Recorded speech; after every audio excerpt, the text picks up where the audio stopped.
नमस्कार। मैले बालेन्द्र शाहको काठमाडौँ महानगरपालिकाभित्रको नेतृत्व कस्तो रह्यो भन्ने प्रसङ्गमा यही 4 गते माघ 4 गते एउटा लेख तयार गरेको थिएँ। त्यसलाई मैले फेसबुक वालमा पनि पोस्ट गरेको छु। आज त्यो वाचन गरेर पनि पढेर सुनाउँछु है त। हजुरहरूलाई कस्तो लाग्छ र केही कमी जोरी भएको भए त सुझाव पनि दिइदिनको लागि अनुरोध गर्दछु। ल सुन्नुहोस् है त। बालेन्द्र शाहको काठमाडौँ महानगरपालिकाभित्रको नेतृत्व। काठमाडौँ महानगरपालिकाका मेयर बालेन्द्र शाह बालेनको नेतृत्वलाई बहुआयामिक रूपमा मूल्याङ्कन गर्न सकिन्छ। उनको नेतृत्वमा रहेको स्थानीय सरकारले शिक्षामा अरू सरकारले भन्दा केही सकारात्मक पहल कदम चालेको कुरा सबैलाई थाहा छ। यद्यपि नेपालको संविधान 2072 राम्रोसँग अध्ययनको अभाव देखिएको छ नै। महानगरपालिका प्रमुखले छोडेका सबल पक्षहरूमा प्रस्तावना। परम्परागत राजनीतिबाट फरक एउटा नेतृत्व। काठमाडौँ महानगरपालिकाको मेयरको रूपमा बालेन्द्र शाहको उदय नेपाली स्थानीय शासनको इतिहासमा स्थापना विरुद्धको जनमत र स्वतन्त्र चेतनाको प्रतीक बनेर आएको र दलीय राजनीतिभित्रको कुण्ठाबाट मुक्ति पाउनको लागि एक स्वतन्त्र व्यक्तिको उदय भयो, जसले दलविहीन स्पष्टता प्राविधिक पृष्ठभूमिबाट आएका बालेनले नगरपालिकालाई केवल प्रशासनिक इकाइ होइन, नागरिक अनुशासन, शहरी मर्यादा र विधिको शासनको प्रयोगशाला जस्तो बनाउने जमर्को गरे। दोस्रो नम्बरमा गएर बालेन शाहको नेतृत्वमा भएका प्रमुख राम्रा कामहरू शहरी अनुशासन र सार्वजनिक स्थानमा पुनर्स्थापना, फुटपाथ अतिक्रमण हटाउने साहसी निर्णयहरू, सडक ढल खाने खोला नाला, सार्वजनिक जग्गाको संरक्षण, सार्वजनिक ठाउँ कसैको निजी सम्पत्ति होइन भन्ने सन्देशको संस्थागत स्थापना गर्दै सार्वजनिक सम्पत्ति सबैको हो, यसको संरक्षण सबै नागरिकले गर्नुपर्छ भन्ने सन्देश पस्कन सफल। दशकौंदेखिको राजनीतिक संरक्षणमा मौलाएको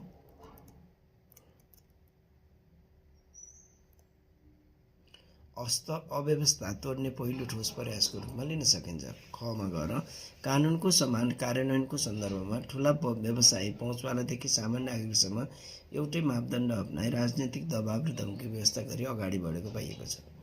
त्यस्तै गरी गौनमा गएर पारदर्शिता र सार्वजनिक संवाद, सामाजिक सञ्जाल मार्फत प्रत्यक्ष संवाद निर्णयका कारण सार्वजनिक रूपमा राख्ने अभ्यास गरेकोले एक्लो भएर पनि सार्वजनिक रूपमा राखिएको महानगरपालिकाभित्रको बैठकमा भए गरेका गतिविधि मतदाताले थाहा पाउन जसले गर्दा उनी सशक्त रहिरहन सकुन् भन्ने जस्तो देखिएकोले यस अर्थमा पनि उनी कूटनीतिको रूपमा पनि उदयमान भए। घमा गएर भ्रष्टाचार विरुद्ध स्पष्ट अडान, ठेक्का नक्सा पास, कर प्रणालीमा कडाई गरिएको देखिएको छ र उक्त कार्यमा सबैको समर्थन पनि रह्यो। र सामुदायिक विद्यालयमा कक्षा 10 सम्मको विद्यार्थीको लागि 1 वर्षको सङ्घीय सरकारको नीति बमोजिम रुतिसको दैनिक खाजा उपलब्ध गराएको पाइएको छ र विद्यालयको आवश्यकता अनुसार बाल सहजकर्ता र आयको व्यवस्था गरिएको छ। प्रत्येक विद्यालयले स्मार्ट विद्यालय बनाउनको लागि प्रत्येक विद्यालयमा स्मार्ट बोर्ड, विद्यार्थी महित्री फर्निचर उपलब्ध गराउँदै लैजाने जस्ता कार्यहरू सुन्दर छन्। जबमा सबैभन्दा बढी चर्चा पाएको विषय बुक फ्री फ्राइडे रह्यो, जसमा विद्यार्थी रमाए देशी विदेशको ध्यान तान्न सफल तर पाठ्यक्रम र पाठ्यघण्टा बीचको तारतम्य जोड्न नसकेको रहे तापनि केही हदसम्म सफल कार्यक्रम रह्यो। विद्यालयकै व्यावसायिक भवनहरू भत्काए खुला चौरको अवधारणा पनि राम्रो नै मान्नुपर्छ। सफा सहरको अवधारणामा धेरै हदसम्म सफल। ध्यान नपुगेका क्षेत्रहरू, ब्लाइन्ड स्पोर्ट्सको रूपमा सामाजिक संवेदनशीलताको कमी, फुटपाथ हटाउँदा वैकल्पिक व्यवस्थाको अपर्याप्तता, गरिब श्रमिक साना व्यवसायको पुनर्स्थापना कमजोरी भएको देखिन्छ। खमा गएर संस्थागत सहकार्यको अभावमा कार्यपालिका वडाध्यक्ष कर्मचारीसँग टकराव, संवाद आदेशमुखी शैली, राजनैतिक नेतृत्व केही समय पर्दा भित्र ठिकै होला तर कालान्तरमा जनतासँग प्रत्यक्ष संवाद नरहने नेतृत्व सामाजिक बन्न सक्दैन। घेराभित्र रहेका व्यक्तिहरूको सदैव भएको कार्य गर्दैनन्, नेतृत्वलाई अन्धकारमा राख्छन्। नेपालको इतिहासमा भित्र नेपालका राजा राणाको अगाडि सरकार खान पाएका छैनन्, नेपाली जनता भन्दै गर्दा दुध र भात पनि खान पाएका छैनन् भन्ने सन्देश नबुझेको जस्तो देखिन्छ। दीर्घकालीन शहरी योजना स्पष्ट नहुनु, स्मार्ट सिटी यातायात आवास फोहोर व्यवस्थापन समग्र मास्टर प्लान सार्वजनिक नहुनु, आज सडक बन्छ भोलि बिहानै खनिएको अवस्था देखिएकोले सडक ढल बत्तीसँगको सबैको अभाव देखिएको छ। महानगरपालिकाभित्रको भूगोलको राम्रो पहिचान नभएको देखिएको छ। बजारभित्र केही नभएको स्थानमा पनि इँटा वा टाइल निकाल्दै पुनर्निर्माण जहाँ गर्नुपर्ने हो त्यहाँ नजर नपुगेको देखियो। यसले गर्दा कार्य जस्तो कार्य धेरै जस्तो देखियो तर दृष्टि भिजन डकुमेन्ट कमजोर देखियो। आवेगमा बोलिएका शब्दहरू स्वयंका लागि हानिकारक हुन्छन् भन्ने चेतनाको कमी देखिएको छ।